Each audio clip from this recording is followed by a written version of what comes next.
प्रिय बच्चों,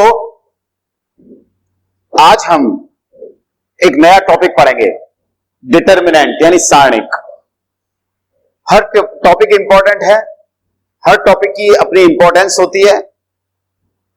तो मैट्रिक्स से आगे की जो चीजें हैं वो अपन अब इसमें पढ़ेंगे।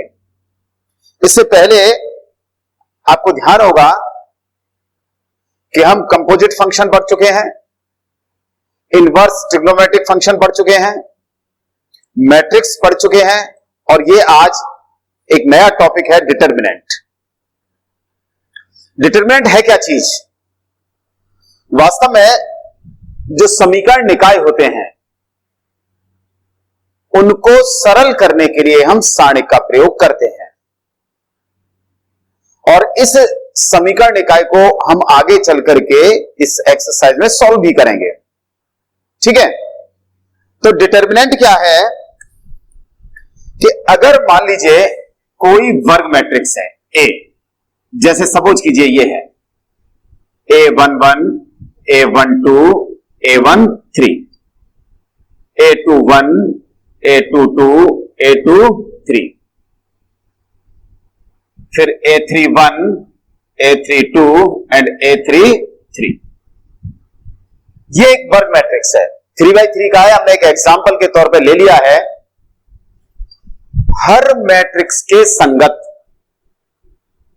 एक संख्यात्मक मान होता है, और उस संख्यात्मक मान को ही, जो संख्यात्मक मान होता है उसे ही हम इस मैट्रिक्स ए का यानी वर्ग मैट्रिक्स ए का सारणिक कहते हैं, और इसे हम डिटर्मिनेंट ए, डीईटी यहां से डिटर्मिनेंट का डीईटी ए, या फिर हम इस तरीके से दो पैरेलल लाइन के बीच में लिख करके रिप्रेजेंट करते हैं। और ये कितना आता है देखिए, ये आ गया आपका A11, A12, A13, A21, A22, A23, A31, A32, A33। ये एक सारणिक हो गया। ठीक है ना? तो कहने का मतलब यह है कि हर वर्ग मैट्रिक्स मैं बार बार कह रहा हूं, आपको ध्यान होगा कि वर्ग मैट्रिक्स का मतलब होता है कि ऐसा मैट्रिक्स जिसमें पंक्तियों और स्तंभों की संख्या समान होती है। इसमें आप देख सकते हैं ये 3x3 का है।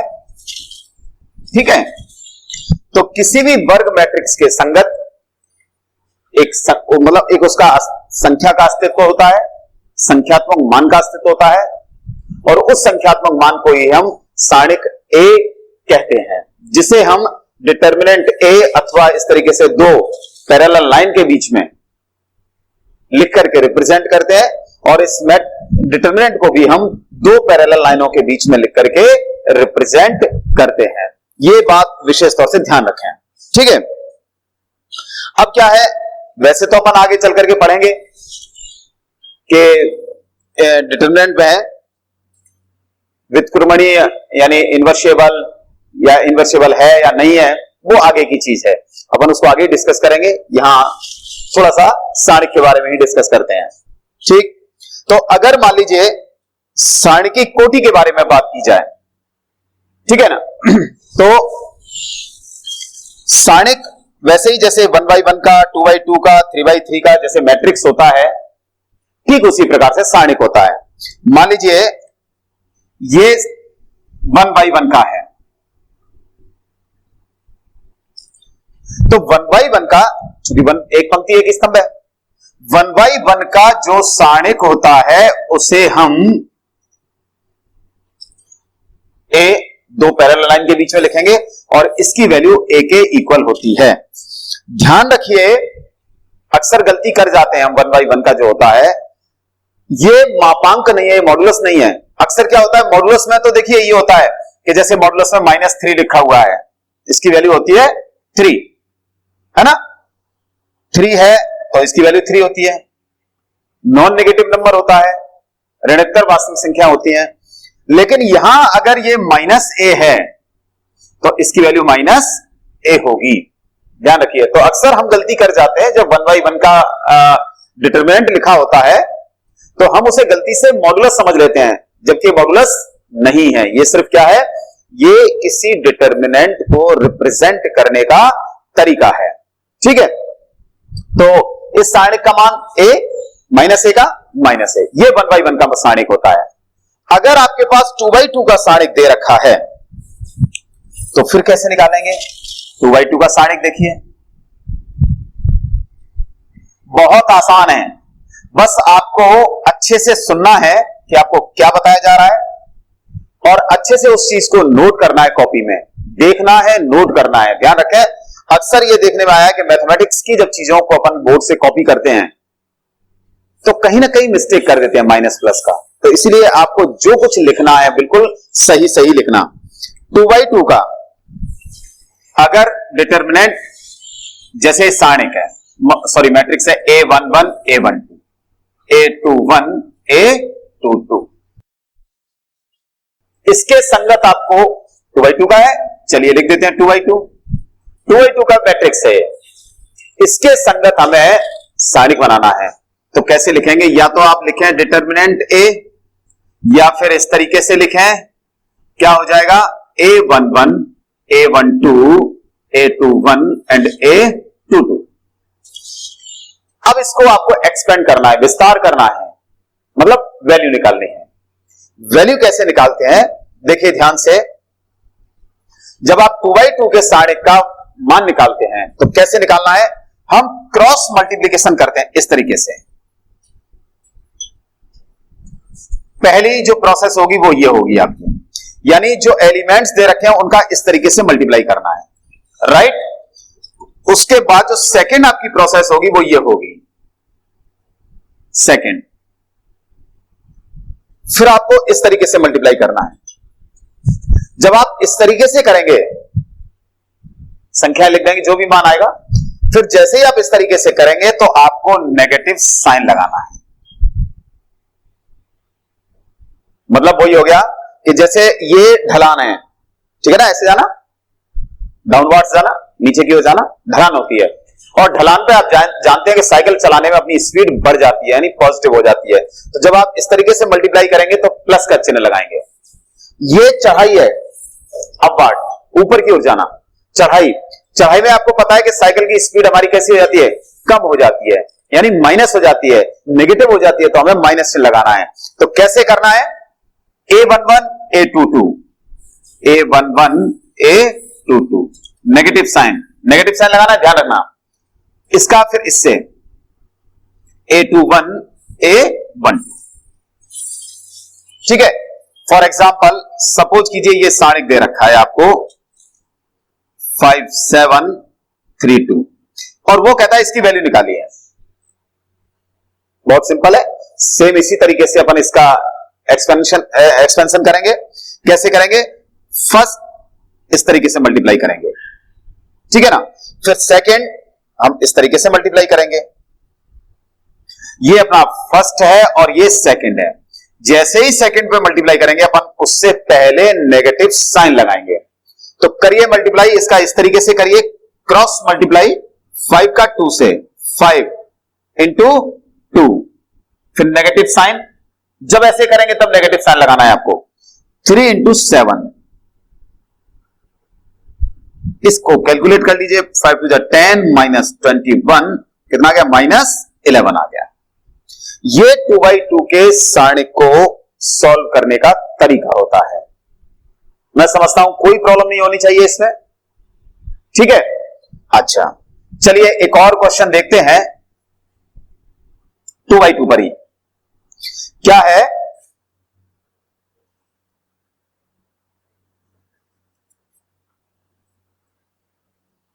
जैसे पहला क्वेश्चन है एक्सरसाइज 4.1, क्वेश्चन नंबर फर्स्ट, के किस मान के लिए सारणिक का मान 0 होगा? तो सारणिक दे रखा है, क्या दे रखा है? K4 and 2 - 3। किस मान के लिए 0 होगा? यानी इसका मान तो पहले से ही ऑलरेडी 0 दे रखा है, ठीक है। 2/2 का सारणिक है, 2/2 को सारे को कैसे बताया मैंने अभी आपको हल करना, क्रॉस मल्टीप्लाई करेंगे। तो जब इस तरीके से करेंगे क्रॉस मल्टीप्लिकेशन, इसका इससे करेंगे तो प्लस का साइन लगाते हैं, जब इसका इससे करते हैं तो हम माइनस का साइन लगाते हैं।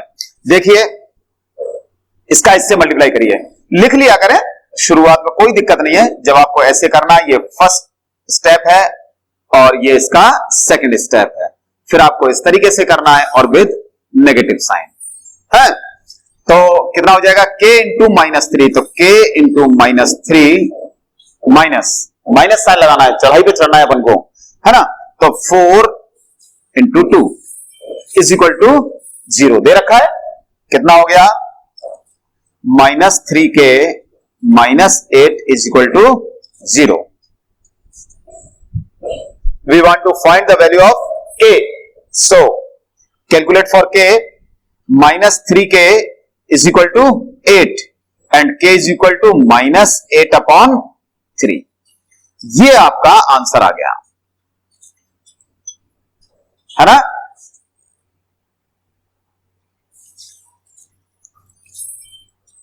इस तरीके से अपन सॉल्व करते हैं। ये 2/2 का है, एग्जाम्पल के तौर पर हमने देख लिया। अब इसी तरीके से 3/3 का होता है, जिसका ऑर्डर 3/3 होता है। देखिए 3/3 का जो डिटर्मिनेंट होता है उसका एक्सपेंशन हम कैसे करते हैं, उसे हम कैसे एक्सपेंड करेंगे, सुनिए।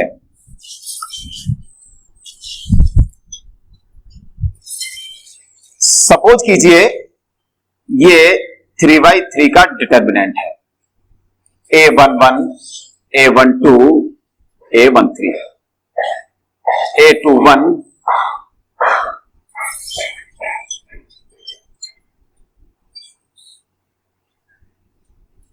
A33।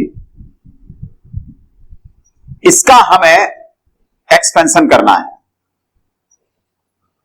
कैसे करते हैं। देखिए 2/2 का आसान है, 1/1 में कुछ नहीं था, लेकिन 3/3 में थोड़ा सा आपको ध्यान रखना है। 3/3 में आपको पता है कि ये अपनी फर्स्ट रो है जिसे हम R1 से रिप्रेजेंट कर सकते हैं, ये हमारी सेकंड रो है जिसे हम R2 से रिप्रेजेंट कर सकते हैं, ये हमारी थर्ड रो है जिसे हम R3 से रिप्रेजेंट कर सकते हैं, ठीक है। अच्छा, जिस तरीके से 3 रो है उसी तरीके से 3 कॉलम है। अच्छा, कॉलम कौन कौन से हैं, ये फर्स्ट कॉलम है C1, हाँ, ये C2 और ये C3। 3 पंक्तियां और 3 कॉलम है इसमें, 3 पंक्तियां R1 R2 R3 और 3 कॉलम्स हैं C1 C2 एंड C3। हम इस डिटर्मिनेंट का किसी भी रो और किसी भी कॉलम से एक्सपेंशन कर सकते हैं। आपको जिस रो से या जिस कॉलम से इजी लगता है उससे करें, लेकिन आपको ध्यान रखना है कि जो साइन लिए जाएंगे उनका ये ऑर्डर रहेगा। ये केवल 3/3 में ऐसा होगा, ये चिन्हों का ऑर्डर रहेगा, यानी plus minus plus minus plus minus plus minus plus, इस तरीके से आपको ये चिन्ह लेने हैं। अब चिन्ह कैसे लेने हैं ये देखिए, जब हम इसका एक्सपेंड करेंगे, ठीक है ना। तो अभी हम डिस्कस कर रहे थे, अभी अपन लोग चर्चा कर रहे थे कि चाहे फर्स्ट रो से करें, चाहे सेकंड रो से, चाहे थर्ड रो से, या किसी भी कॉलम से करें। जैसे हम अगर फर्स्ट रो से करते हैं तो हमें चिन्हों का क्रम ये रखना पड़ेगा, प्लस माइनस प्लस। अगर हम सेकंड रो से करते हैं तो हमें चिन्हों का क्रम माइनस प्लस माइनस रखना पड़ेगा। अगर हम थर्ड रो से करते हैं तो चिन्हों का क्रम प्लस माइनस प्लस रखना पड़ेगा। इसी तरीके से कॉलम के लिए। तो चलिए मैं R1 से इसको एक्सपेंड करता हूं, ठीक है। R1 से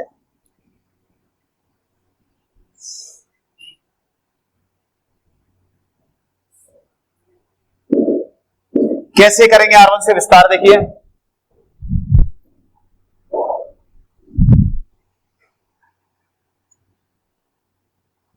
हम सबसे पहले जिस रो से हमें करना है उस रो को दबा लीजिए। जैसे फर्स्ट रो से कर रहे हैं ऐसे दबा लेंगे, फर्स्ट एलिमेंट से स्टार्ट करेंगे।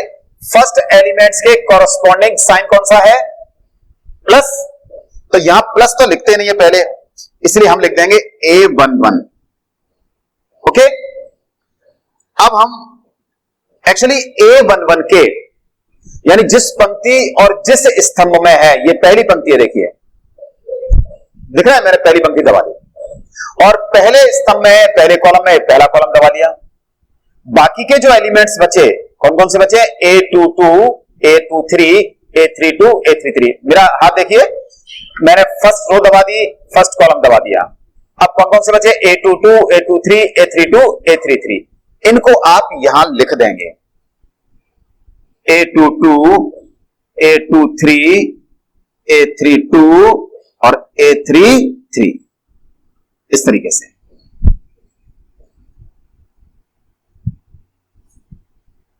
ठीक है, ये लिख दिया। यानी A11 को हमने ये इसका जो ये वैल्यू दिख रही है आपको, ये इसका उपसारणिक कहलाता है। A11 का ये क्या कहलाएगा? उपसारणिक कहलाएगा। तो हम इस सारणिक को इसके अवयवों के उपसारणिक में चेंज करते हैं। ठीक है, तो A11 का उपसारणिक क्या हो गया? A22, A23, A32, A33। अब नेक्स्ट चलिए, यहां पर, यहां साइन कौन सा है? माइनस, यानी A12 के कॉरस्पॉन्डिंग साइन है माइनस, तो माइनस साइन लगा देंगे। अब एलिमेंट कौन सा है? A12 लिखेंगे। A12 फर्स्ट रो में है और कौन से कॉलम में है? सेकंड कॉलम में है। अब जो फर्स्ट रो यानी जिस एलिमेंट, जिस रो और जिस कॉलम में है उसको आप दबा देंगे, ऐसे छुपा लेंगे। उसके बाद जो बचेंगे उन्हें लिखेंगे। तो कौन कौन से बचे? A21, A23, A31, A33 लिख देंगे अपन। A21, A23, A31 और A33, ये इसका उपसारणिक हो गया, A12 का उपसारणिक हो गया। ठीक है, नेक्स्ट A13। अब A13 के कॉरस्पॉन्डिंग साइन कौन सा है? प्लस है, यहां प्लस लगा दीजिए। A13 इसके उपसारणिक में चेंज करेंगे। A13 यानी फर्स्ट रो और कौन सा कॉलम है? थर्ड कॉलम में है, तो थर्ड कॉलम दबा लिया। जो एलिमेंट्स बच गए उनको एज इट इज लिख दो। तो कौन कौन से बचे? A21, A22, A31 और A32। ठीक है, माइनस कहलाते हैं ये A11 का माइनस है, ये A12 का माइनस है, ये जो मान है वो A13 का माइनस है। अब इसको सॉल्व करिए। 2/2 के सारणिक का मान हम ज्ञात करना जानते हैं। कैसे ज्ञात करेंगे? इस तरीके से अपन को फर्स्ट ऐसे चलेंगे और सेकंड ऐसे चलेंगे, है ना, और ये फर्स्ट, और बीच में नेगेटिव साइन लगाएंगे। तो करिए A11 cross multiply. Cross multiply कैसे करना है? इसका ऐसे करना है ना, इसका ऐसे करना है, और जब इसका करेंगे तो नेगेटिव साइन लगाना है आपको। तो A22, A33 माइनस A32 और A23 माइनस। अब यहां आ जाइए इस तरीके से ही, A12, A21 क्रॉस मल्टीप्लाई करिए, A33 माइनस A31, A23। फिर इधर आ जाइए, प्लस A13, इसका ऐसे है A21, A32 minus A31, A22।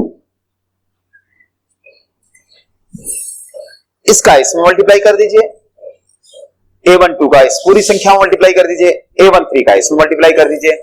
जो वैल्यू निकल करके आएगी वही इसकी वैल्यू होगी, इस डिटर्मिनेंट की। ये मैंने R1 से विस्तार किया है। आप चाहे R2 से कर सकते हैं, आप चाहे R3 से कर सकते हैं, आप चाहे C1 से कर सकते हैं, C2 से कर सकते हैं, C3 से कर सकते हैं, कोई अंतर नहीं है। ठीक है ना, वैल्यू सभी से समान आएगी। ये इस बात पर डिपेंड करेगा कि आपको कौन सी पंक्ति अथवा किस कॉलम से कैलकुलेशन करना इजी लगता है। ठीक है, अब एक्चुअली है क्या चीज, मैं आपको एक एग्जांपल बताता हूं, तो स्क्रीनशॉट ले लिया करें। आइए एक क्वेश्चन वैसे देखते हैं ओरली, उसको कैलकुलेट करते हैं। कि 3/3 के डिटर्मिनेंट की वैल्यू कैसे निकालेंगे। ठीक है, देखिए आप खुद ही आगे आगे बोलेंगे। एक डिटर्मिनेंट लिख लेता हूं मैं,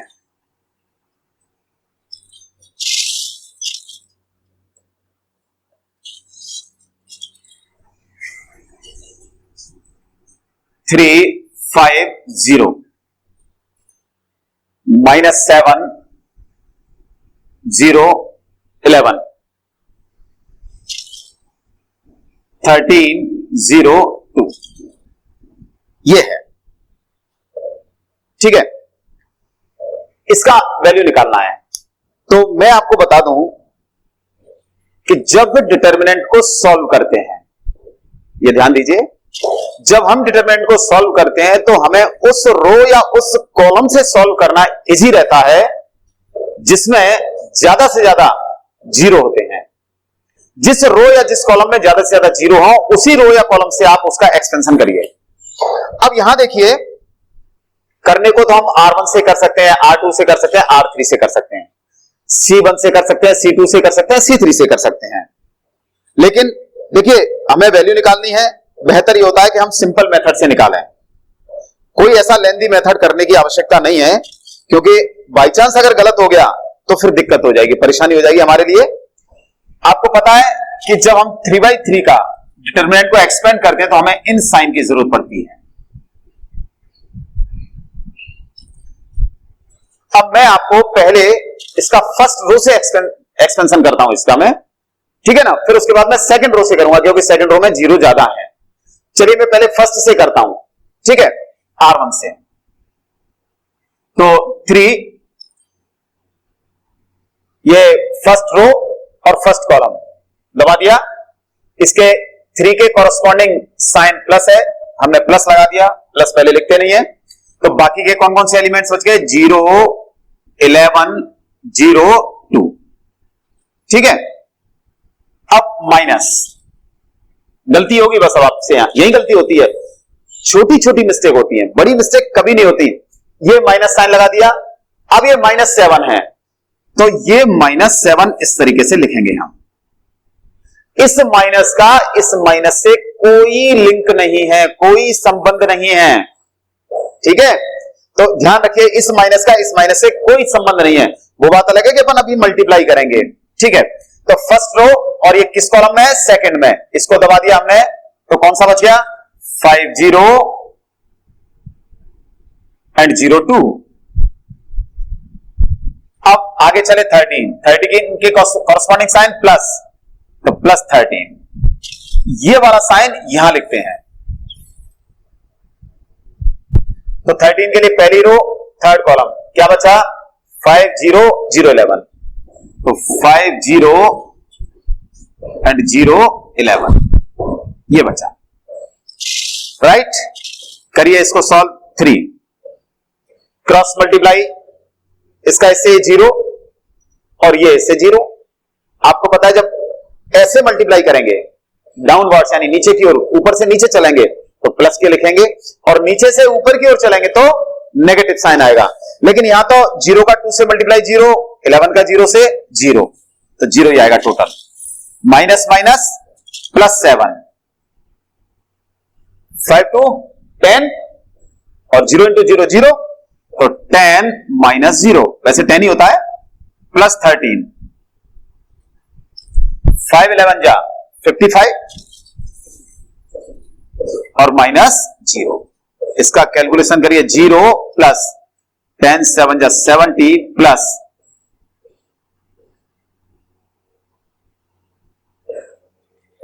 715, कितना आ गया, दोनों को प्लस करिए, 785। ये आपने किससे विस्तार किया है इसका, R1 से।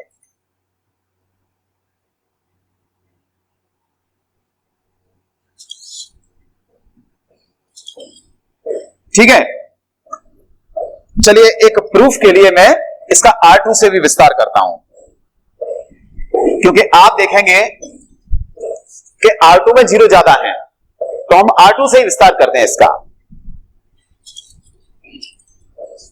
R2 यानी सेकेंड रो,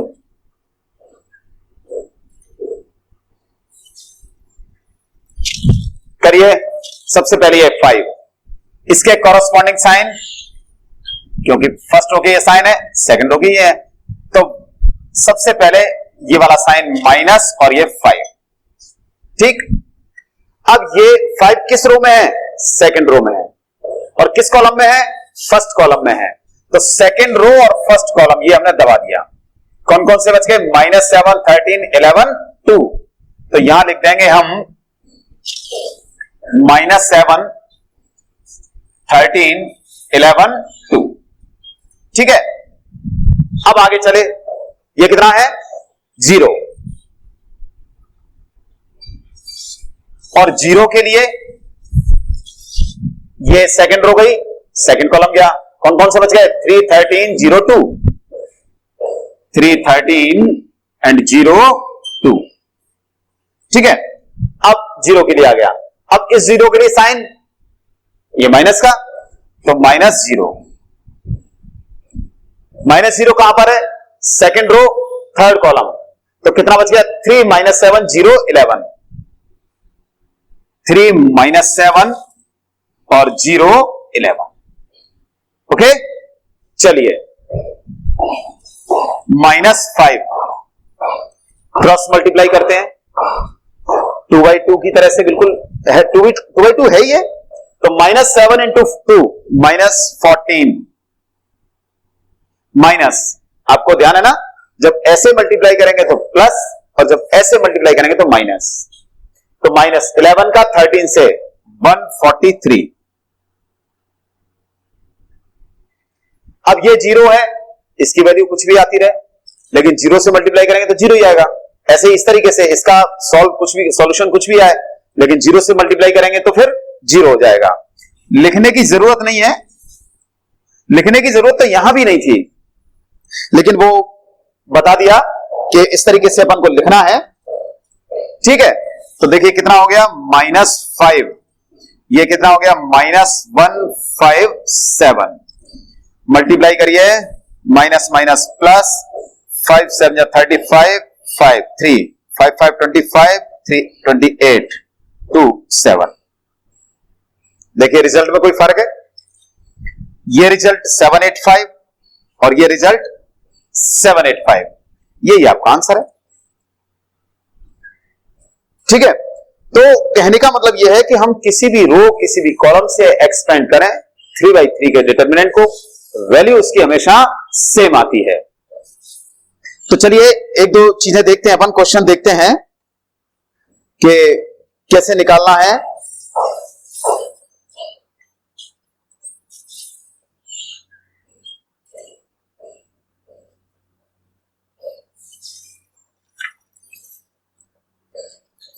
एक क्वेश्चन है सेकंड, क्या है?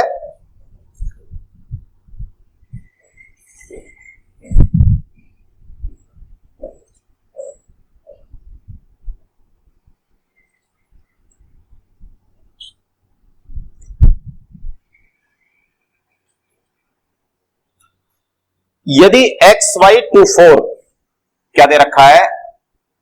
XY to 4 is equal to 0 हो, तो X is to Y, X अनुपात Y की वैल्यू निकालिए। बहुत आसान है, कैसे निकालेंगे? इसका एक्सपेंशन कर दीजिए। एक्सपेंशन कैसे करना है? क्रॉस मल्टीप्लाई करिए, x का 4 से 4x माइनस, ध्यान है ना? तो अब तक तो आप समझ गए होंगे कि ऐसे मल्टीप्लाई करेंगे तो प्लस और इस तरीके से मल्टीप्लाई करेंगे तो माइनस, यानी डाउनवर्ड्स आएंगे तो प्लस और अपवर्ड यानी नीचे से ऊपर की ओर जाएंगे तो minus. 2y is equal to 0। कितना हो गया? 4x is equal to 2y। 2 से 4 कैंसिल कर दीजिए, कितना आ गया? x upon y is equal to 1/2। इसको रेशियो के रूप में लिख दो, therefore x is to y is equal to 1:2। ये आपका आ गया। तो सिंपल क्वेश्चन है, काफी सिंपल है। जब तक हम किसी चीज को देखते नहीं है, पढ़ते नहीं है, तब तक हमें लगता है कि कितना कठिन होगा, लेकिन वास्तव में बहुत आसान होता है। चलिए नेक्स्ट क्वेश्चन देखते हैं। एक और थर्ड क्वेश्चन है, बड़ा ही सिंपल क्वेश्चन है।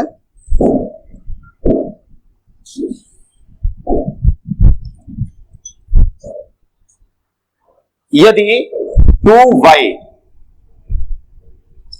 और 3x is equal to, book ही ले लेता हूं बार बार इधर उधर घूमने की बजाय, 4 और x y 4 2 is equal to 7, वो कह रहा है then find x and y, x and y के वैल्यू निकालनी है। ठीक है, सिंपल है। देखो क्वेश्चन इजी है, क्वेश्चन को देखते ही तुरंत चेहरे पर स्माइल आनी चाहिए कि कितना सिंपल क्वेश्चन है। तो चलिए इसको सॉल्व करते हैं, यही कर लेते हैं, क्रॉस मल्टीप्लाई करेंगे, 2x है ना minus 3y is equal to 4। Question number 1, इसको सॉल्व करिए, 2x minus 4y is equal to 7। Equation 1 और 2 दोनों को सॉल्व कर लीजिए, x और y की वैल्यू आ जाएंगी। तो solving equations 1 and 2, 2x minus 3y is equal to 4 और 2x minus 4y is equal to 7। Subtract कर दीजिए तो प्लस माइनस ये कैंसिल, कितना बचा प्लस का y is equal to minus 3। तो y की वैल्यू तो आ गई माइनस 3। ठीक है, y की वैल्यू किसी में भी रख दीजिए,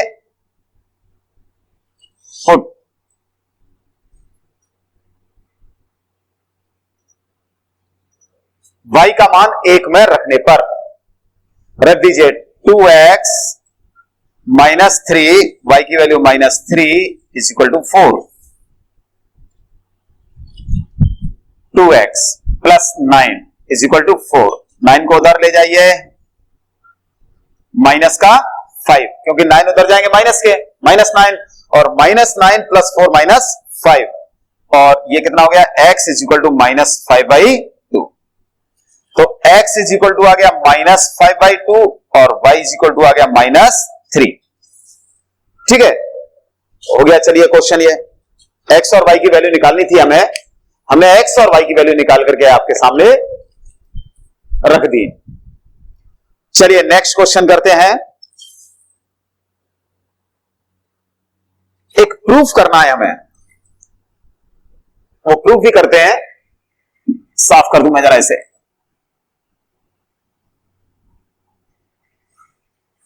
स्क्रीनशॉट ले लिया करो।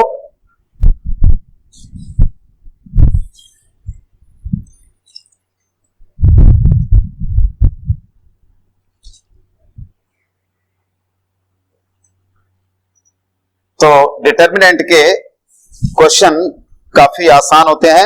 एक अच्छा क्वेश्चन है, देखिए, प्रूव दैट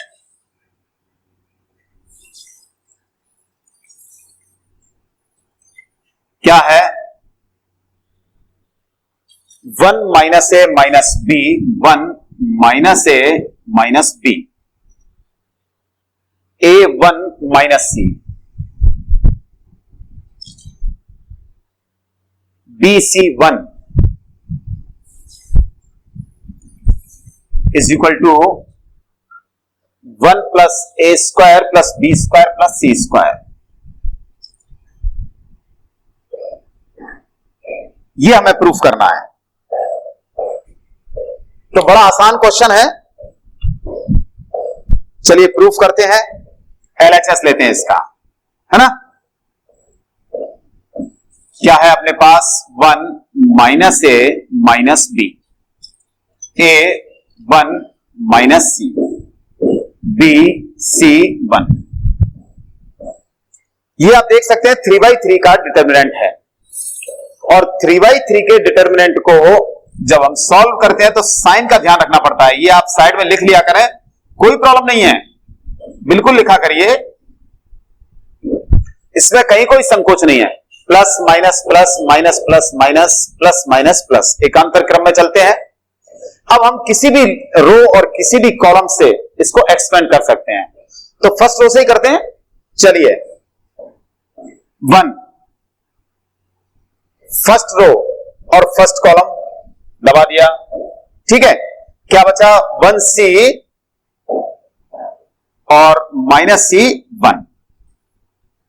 आगे चले, ए के कॉरस्पॉन्डिंग साइन माइनस, तो यहां माइनस ए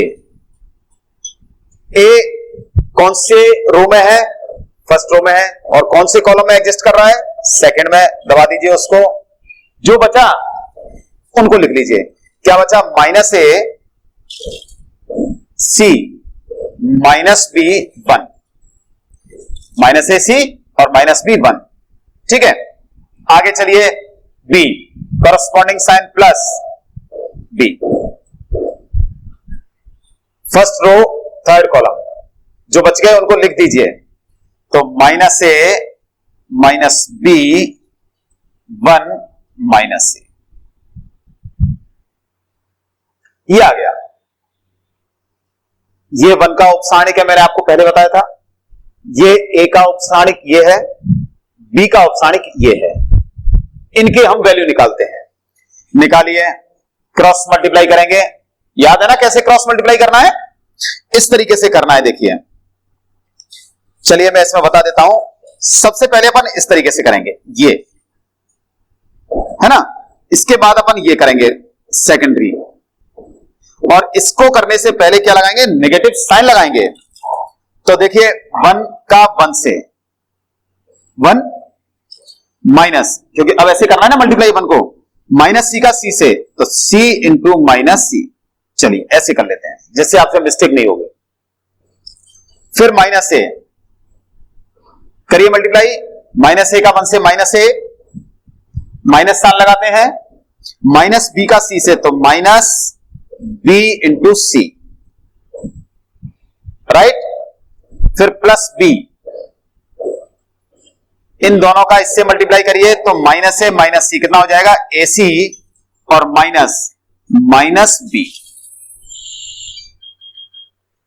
ठीक है। और सरल कर लीजिए इसको। ये 1 का मल्टीप्लाई तो इतना ही होगा, 1 minus minus plus c square, फिर -a,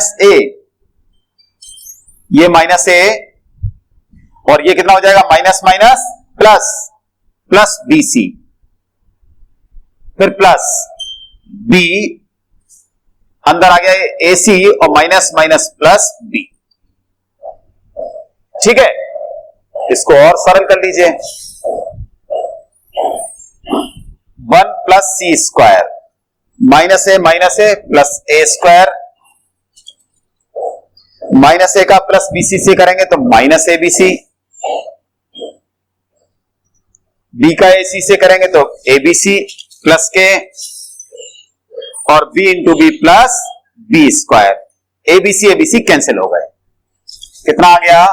1 प्लस a स्क्वायर, क्रम से लिख दीजिए, b स्क्वायर और ये c स्क्वायर। यही हेंस प्रूव्ड है, यही सिद्ध करना था आपको, ठीक है ना। तो इस तरीके से ये एक क्वेश्चन हमने प्रूफ किया है